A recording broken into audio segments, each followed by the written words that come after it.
Welcome into A to Z Sports Primetime on this Wednesday, September the 3rd.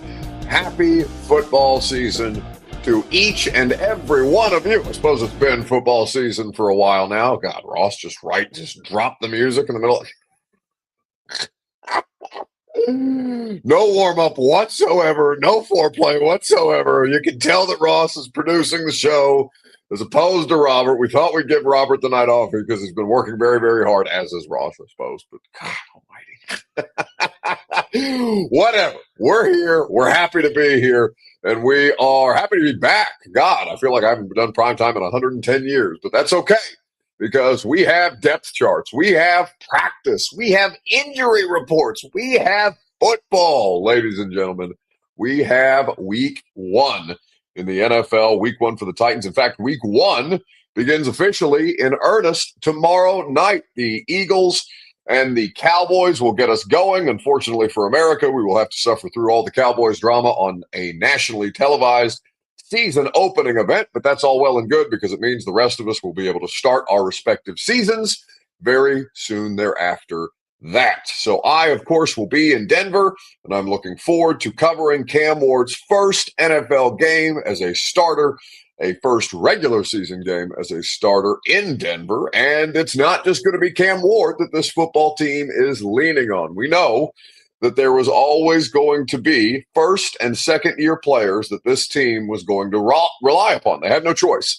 They are trying to get better. They are trying to get these guys reps. They are trying to improve at a reasonable pace without, ruining anybody in the process. And so a part of that is that the Titans are going to look at this draft class and last year's draft class and say, all right, boys, it's your time.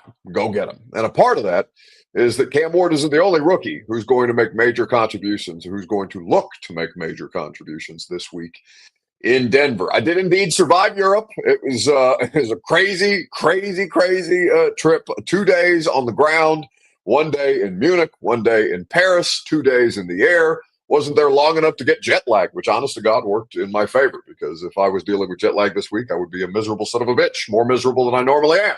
But it was awesome. Shout out to Jelly Roll for making it happen. And really cool to hang out with him, his crew, with Post Malone, his crew, to get to see John Cena's last match in Paris. I don't know how many of you are WWE fans, but I've never been a wrestling fan in my life. But they put on a good live show, to their credit. And to sit front row with the rest of that squad was sick. But you're not here to hear me brag about my European escapades. You're here to hear about Cam Ward not being the only Titans rookie that is going to make major contributions, who is going to attempt to make major contributions this week in Denver. Share the broadcast around Facebook, YouTube, Twitter, and on Twitch in the comment section. If you would like to participate, we would appreciate your participation. Whether you are hanging out on Twitter, please retweet the show. Facebook Live, like I see Andy Wisner and Daniel Perez and several others. Share now to public in the comment section. If you are so inclined on YouTube or Twitch, where we see Mike Bell, we see Richie, we see Eric Alonzo, we see Benjamin Buck, we see all of our YouTube friends, like the video.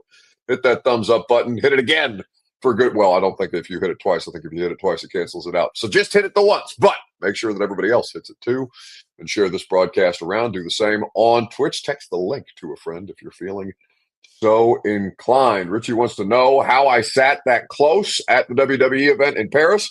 Because Jelly and Post Malone were who I went with. And that is, that is the privilege of being. It's rare that I get to ride somebody else's coattails as opposed to dragging Ross and Lucas and Robert around on mine. It's nice to be able to do that kind of thing. I enjoyed it very, very much at this point. But we are going to dive in tonight. We are going to enjoy this conversation together, and I'm looking forward to sharing with you what we were able to learn at Titans practice today, because it actually feels real at this point in time. Welcome into A to Z Sports Prime Time on this Wednesday night, September the 3rd. I'm your host, Buck Rising. I am proud, as always, to be presented to you, easy for me to say, by the wonderful people at TrueMav Fitness in the Gulch. Go to TrueMavFitness.com for your first workout free. As a Middle Tennessee resident, no workout ever recycled or repeated. TrueMavFitness.com is there to put you on the path to succeed. By Two Rivers Ford, the South's most trusted Ford dealer. Online at tworiversford.com. Quality, American-made Ford vehicles and award-winning customer service on offer. The South's most trusted Ford dealer is Two Rivers Ford in Mount Juliet. Of course, tworiversford.com for more details. Ann Herndon says, who's that untattooed metrosexual with jelly and pulse? Who's untattooed? We've got tats. We got tats all over the place. We got tats for days. I can't argue the metrosexual part. I do. But also in Europe, come on. I'm damn near the brawny towel guy is being metrosexual in Europe. The European mind cannot comprehend, but that's all well and good.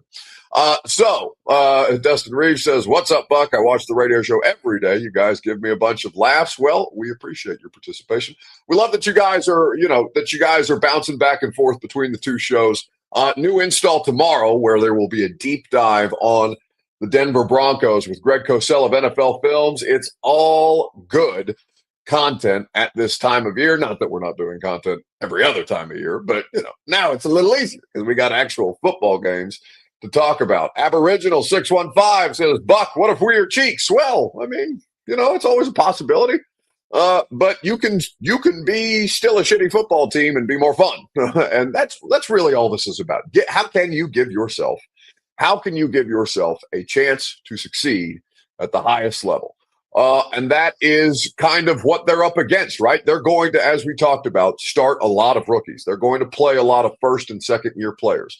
One of those players is Alec Aymanor. So I know you guys talked with Easton last night about the depth chart that came out. And this is the offensive side of the ball. It's the only one we need. And, of course, the highlight there is Alec Aymanor and Cameron Ward, the two starting rookies on the offense, alongside Calvin Ridley and Chigakonkwo, Dan Moore, Peter Skoronski, Lloyd Cushenberry, Zeitler, J.C. Latham, Tyler Lockett, and Tony Pollard. Those two rookies will be looked at as guys who will have to participate right away. And so, with all of this to say, how much can you trust a fourth-round rookie wide receiver to support the number one overall pick at quarterback the way that quarterback needs to be supported?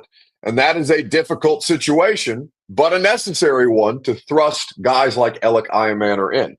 It's really just those two, right, that are going to be called upon that way. Femi Oladejo is a backup. Kevin Winston is a backup. Gunnar Helm is a backup. Chimere Dike will be the punt returner, and all these guys will participate on offense. All these guys will be a part of the equation on special teams. Of course, offense, defense, special teams. These guys are going to play, and they're going to play a decent amount of snaps. But Aymanor is going to be one of the primaries. And if you've been paying attention to this stuff at all, if you've been hanging out with us here on Primetime, if you've been listening to the radio show, if you've been reading the training camp reports, all these different things, you know that Alec Aymanor has been an ascending property the entire time. You know that Alec Aymanor is somebody who this team is going to rely upon to make immediate contributions, and you know that there's been a lot of promise there.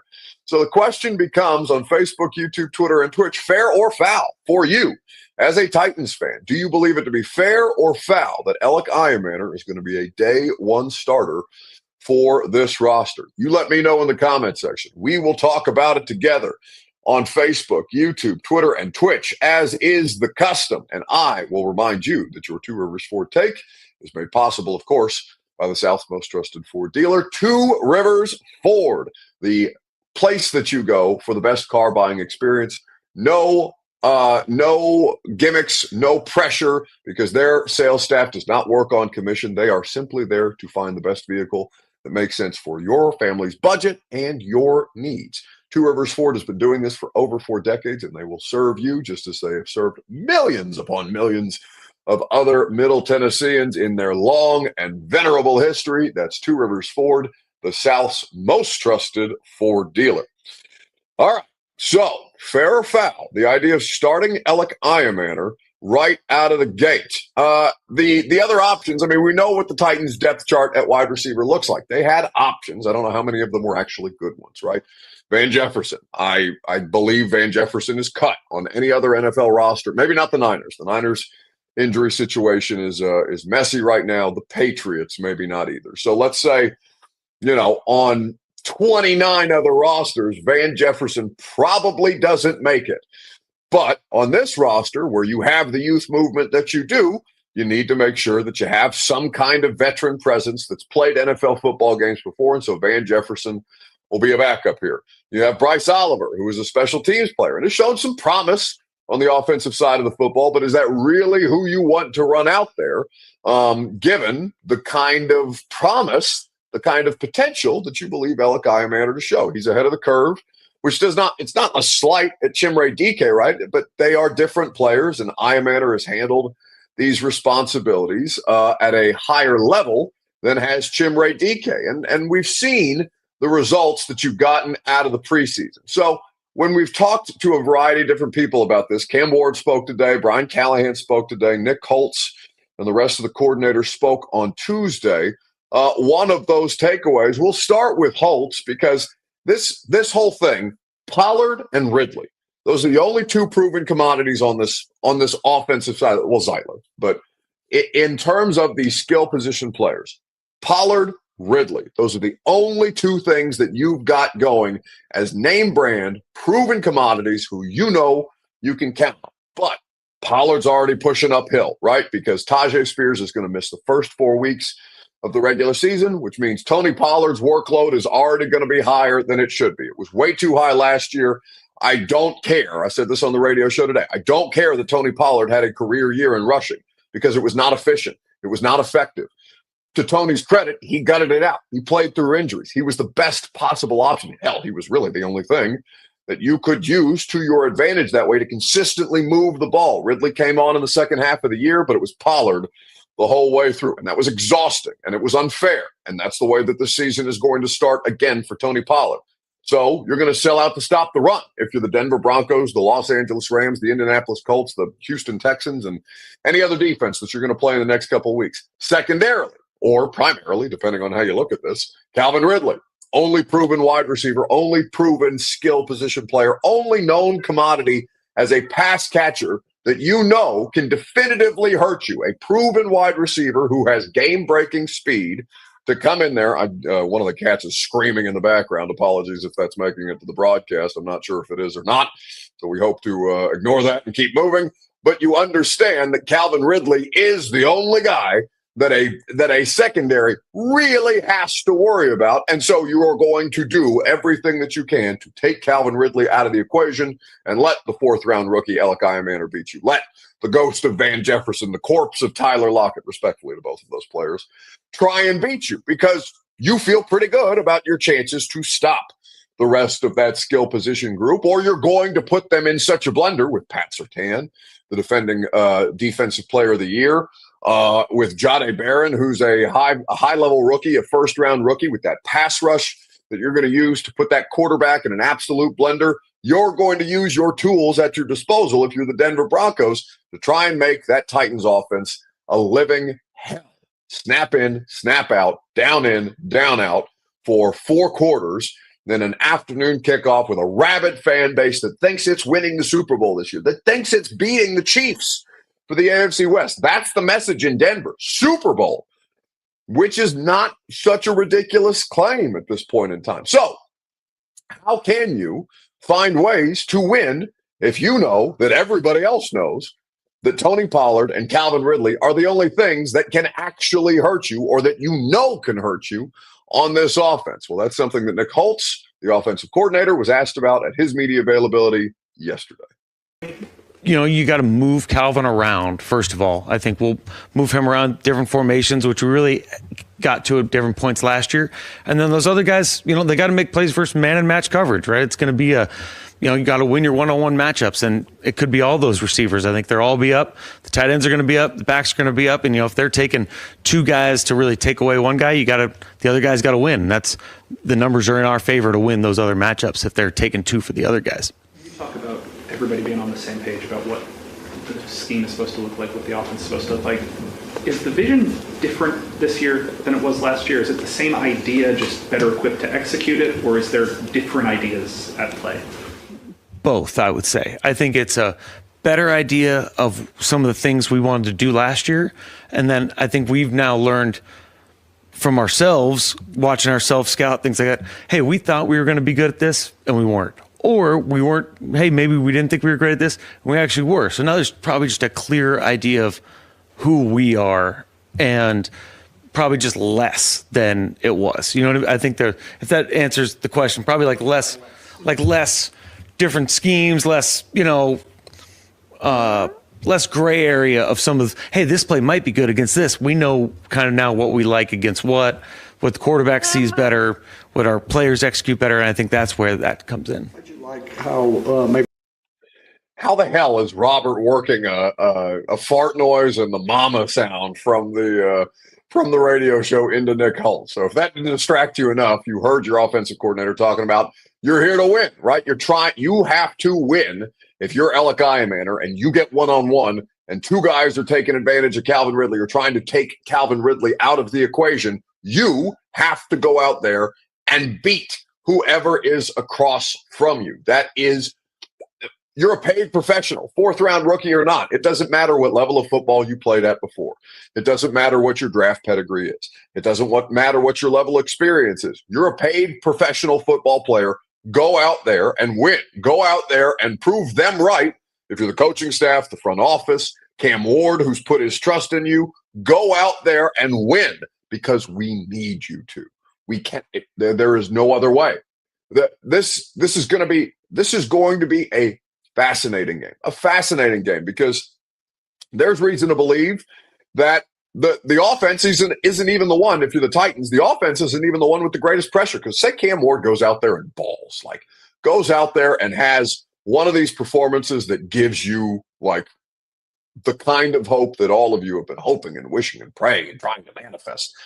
Please, Cam Ward, deliver us from football evils that the Tennessee Titans organization has dragged you through en route to, what is their record in the last 3 years? It's 16-35 in the last 3 seasons. Unacceptable, shitty, just diabolical levels of bad football. So Cam Ward, come in, save us from these things. And so you go out there and Cam Ward plays well. Let's say that Cam Ward is well protected and the offensive line that you paid picks up the pressure packages that Vance Joseph is sending. And Cam Ward is diagnosing, isolating and eliminating, taking advantage of those one-on-one matchups. Calvin Ridley, Alec Aymanor, Chigakonkwo, they're all winning. But you can't get a stop on defense because the Broncos are going to look at you and be like, all right, you don't got a pass rush and you got a secondary that's sus. Let's see what we can do. These are possibilities. These are the kind of adversity that the Titans team is going to have to face this year in particular, going to have to overcome, going to have to prove to everybody who doubts them or who is suspect or who considers them to be suspect.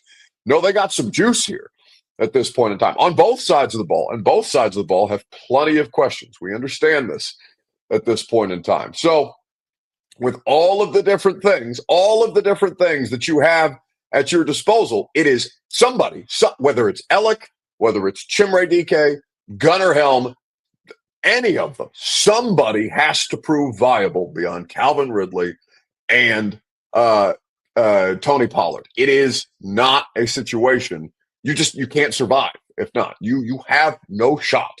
And so they are putting a lot of faith in Alec Aymanor. So the question, your Two Rivers for take, is fair or foul? Are the Titans correct to do this? It's fair because they have no other choice. And I appreciate that both Cam Ward and Brian Callahan today at the podium were comfortable kind of giving their stamp of approval to Alec Aymanor, who is working very, very hard to try and make sure that he is exactly what we've described him as. This is Cameron Ward speaking earlier today. I'm always confident throwing to Alec. I think as a route runner standpoint, I think we stole him when we drafted him, especially me playing against him in the Pac-12. So I've seen him for quite a long time. I'm excited to, continue to play with him in real football games. And I think his biggest attribute that he doesn't get, I would say, the recognition for is how physical he is, especially being that big and strong as he is. He can move off the line of scrimmage. He can move guys, corners in and out of their brace. And I just think the more that he continues to grow, continues to, take little things from Red, me taking little things from Red, from all the vets who've done, extensive amount of time in the league, I just think it's going to end up helping us. So that's actually not today. That was Cam Ward, I think, in Atlanta, talking about Alec Aymanor. But the message today was essentially the same. So mark of support from his rookie teammate, and they're going to need each other to succeed at a high level if the Titans are going to have a chance one way or another. So let's do a little rising and falling. And I thought you could throw Alec Aymanor as a rising commodity, or at least for now, into the mix here. Whose stock rose, whose stock fell this week in sport? Quickly, before we move on to that, just a couple of notes on Alec Aymanor before we move on entirely. Alec, I thought, so in the preseason, what we've seen from him in the training camp practices, what we've seen from him, he had a lot of work in the preseason to allow him to earn these opportunities. 66 total offensive snaps in the Titans' 3 preseason games, Tampa, Atlanta, and then home for the Vikings. He had 48 of those plays where he was split out wide, and that's the expectation that Tyler Lockett is going to be the starting slot. Though I think that to Nick Holtz's point, you're going to move him around. You're going to move Calvin Ridley around. You're going to move all of these guys around. You can't have niche players in an offense, in a successful offense in 2025. All 3 of these guys have to be able to give you something from a variety of different positions. So Calvin is your X, or rather Aymanor as your X, Calvin is your Y, and then Tyler Lockett as your slot, Calvin as your Z, Aymanor as your X, Lockett as your slot, and then the tight end, whomever the tight end who ends up playing the bulk of the snaps for the Tennessee Titans this year, whomever that ends up being, they're going to have to find ways to make them all viable targets within this offense. So in 48 snaps on the outside, 18 snaps for Aymanor this preseason in the slot, he was targeted 10 times, caught 5 of those passes, 72 yards. The note in here that's worth paying attention to is 3 of those 5 catches that he had in the preseason went for first downs. So you're going to have to find ways to move the chains. It's not just Calvin Ridley in the deep ball. It's not just breakaway speed. It's finding ways to, don't play third down if you can help it, right? If you can get a fresh set of downs on first and second down, that's gravy. And that's something that Cam Ward showed that he was capable of in the preseason. Aymanor was capable of at least giving them an opportunity to sustain drives that way. So those are all the notes that we have on Alec Aymanor. We'll talk more about that with Greg Cosell tomorrow. We'll talk about matchups tomorrow. Ooh, football, X's and O's talk. Greg Cosell, football talk. Actual football talk. We're excited about it. Make sure you're subscribed to 1045 The Zone's YouTube channel and the Install with Greg Cosell in your podcast feed if you are so inclined. All right. Whose stock rose? Whose stock fell this week in sports? Give me in the comments section.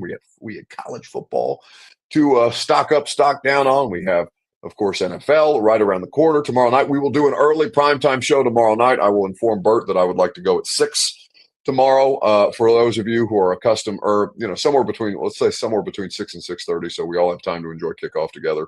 Actually, what time is kickoff? Because I feel like the season opening game is typically earlier than your standard 7:05, 7:20 primetime game kickoff. It's probably 7:20. What are you, in bed? Jesus Christ. 7:20. It just looks like you look, that vantage point, that POV looks like you're just sitting in your bed watching porn instead of paying attention to what you should be paying Like you attention did on to. the radio show. Get off my screen. None of you were the wiser. But I think that so 7:20 tomorrow, let's say prime time between 6 and 6:20. We'll give ourselves about an hour to an hour and a half to make sure that we are ready for the NFL kickoff and that we can all enjoy that together and that we can still have a primetime conversation beforehand. At this point, Brandon Tyler says that Ross was pleasuring himself to Cam Ward highlights, which is concerning enough in and of itself. Okay, so whose stock rose, whose stock fell? I mean, stock up Alec Aymanor is a good place to start. But we will get to Brian Callahan on that here in just a second, right after I remind you that the Primetime program made possible by TrueMav Fitness in the Gulf. Now, I was gallivanting across Europe this past Friday, so I didn't get my TrueMav workout in. But I did get my TrueMav workout in Europe because TrueMavFitness.com gives you the tools to succeed, as they will do for you. Your plan will be different from my plan. Your group fitness classes will be different from mine. Your personal training, if you choose to go that route with them, will be different from mine. Or if you just want to sign up for a membership that allows you access to their awesome top-of-the-line facility located conveniently in downtown Nashville in the Gulch, TrueMavFitness.com. For more details, your first workout is free. at TrueMavFitness.com. But I look forward to getting back to Arm Farm Friday at TrueMav in a couple of days before I ship off for Denver, which will be exciting in and of itself. By the way, no prime time Sunday night after the Denver game. Our first primetime show will be Monday night because of the late nature of the kickoff, or the later nature of the kickoff. There will be an A to Z post-game show. There will be Titans Talk Back and things like that for you to consume. I have a flight back from Denver at 9:55 Mountain Time, so 10:55 Central Time, and I'll get home at about 1:30 in the morning, our time, and then we'll do the radio show, of course, prime time after that, to be able to react to everything that we did see in Denver. But stock up on Alec Aymanor, starting as a rookie, earned it. According to Brian Callahan, this was the head coach earlier today. It's consistency. He's shown up in practices. He's shown up in games. He's strong. He's fast. He's made plays when the ball's come his way. He's earned the right to be the first guy to walk out there. But that doesn't mean that he's the only guy that's going to be out there. We're going to have receivers up on game day. They're all going to play. They're all going to have roles. We're counting on all those guys to produce and perform for us. So he's earned a nice little bump as a starter on paper, but they're all going to play. So that is Brian Callahan, and went on to talk about how Alec earned that, how powerful of a route runner he is specifically. In fact, let me read you the second quote there about what Aymanor brought to the table. The question was asked on what he saw throughout the offseason and training camp, where Alec progressed and progressively got better. This is the quote: "Just the performance. I think the consistency of performance just showed up every day, made plays every day. He's gotten better every time he stepped out there. He's good. He's a strong route runner. He was a powerful route runner. He's made plays on the ball, and that's what we're looking for. He earned himself the right to be called a starter."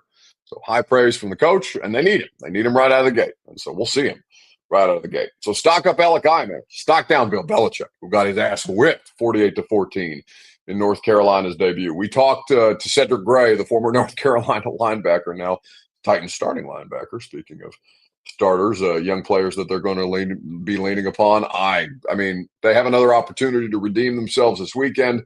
That is going to be fascinating to see. I don't know how much of the Bill Belichick Week 1 stuff is overreaction versus what we might see. Their roster is bad. I don't think Bill Belichick is capable of saving them right now, especially in college football, where the talent on the field matters infinitely more than the coach's ability to scheme and to make things happen.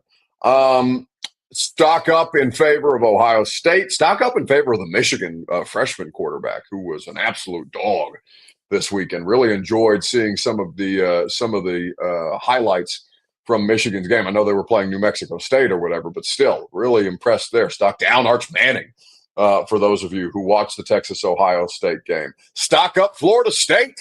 Florida State going out there and pushing Alabama all around, all over the field in a huge way. Stock up Joey Aguilar in Tennessee. Ooh, so much good football. So much good football over the weekend. Now, I don't know if Florida State is going to be a good football team. I don't know if Alabama is going to look that bad. I don't know if what Tennessee did on Saturday against Syracuse is sustainable once we get into the Georgia game. Georgia game is like 10 days from now, which is crazy that it's that early. But there's a lot of stuff from week 1 from the week 1 of college football to try and digest. And I don't know how much of week 1 is going to be a liar. If I had to guess, the Vols will probably have a come down to earth moment. Syracuse is not the highest level of competition. I know they had a good season last year, to their credit, but they're not the same football team. And I think it will be fascinating to see what Tennessee looks like with Joey Aguilar at the helm of that offense. Once we get into SEC play for real. Georgia at home. I think Lucas, Robert, and I are going to try to go to that. We didn't invite Ross. We don't like Ross enough to invite. Well, I suppose we could invite Ross.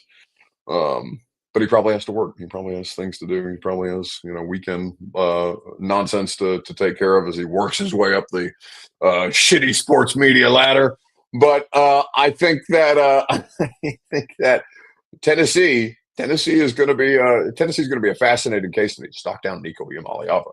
I asked Ross and Robert and Lucas and I and other people that work on the show. We have group text, and I was asking them because obviously I didn't get to see college football live in Europe. It was weird because I could stream game day, like I could stream the game day broadcast, but by the time the game started, I guess the international broadcast rights I don't know enough about it. I don't have a DAZN subscription, which is, I guess, what the NFL and college football is broadcast in Europe on. So I was very upset about that. So I had to. I texted the group when I got back stateside.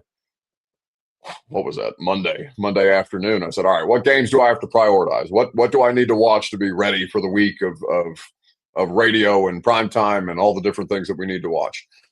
And obviously Nico Iamaleava. I think Ross brought up the UCLA Utah game. And I saw the box score first, and box score was ugly. And then I watched that game, and it was worse. He got his ass kicked. And Utah's a good football team. I don't Utah finds ways to field highly competitive football teams year in and year out under Kyle Whittingham, to their credit. But Utah went out there and slaughtered him, made him look terrible, made him look what Tennessee fans have been alleging that he is, which is way too conservative, way too passive, and somebody who is not seeing the things on the field the way that he needs to be able to operate cleanly. And he's on a worse roster, right? And Utah is a better football team. And we know that talent, more often than not, wins out in the game of college football. 9 times out of 10, the more talented team, the bigger team, the faster team, the stronger team is going to win, unless you're Alabama and you get pants by Florida State that way, which is crazy. Absolutely crazy. So stock down Nico Iamaleava. Jared Stillman's burner says, what about Indiana football? What about Indiana football? I mean, I know they escaped by the skin of their teeth against Old Dominion over the weekend, but I mean, you guys know this. I don't care about Indiana football. Notre Dame losing to Miami was unfortunate. Carson Beck stock up in a big way. I was very impressed with the way that Miami looked. I don't know how sustainable that's going to be. These are all fascinating questions from the first week of college football, but yeah, Notre Dame, Indiana football. I mean, that's fine. It's cute. We love it. I would sell them in a heartbeat for a winning basketball season. I would not even think twice about it. I don't care about football at Indiana. All right. That's going to do it for us tonight. I care about being back. I love being back. I loved the 2-day trip to Europe. I thoroughly enjoyed it.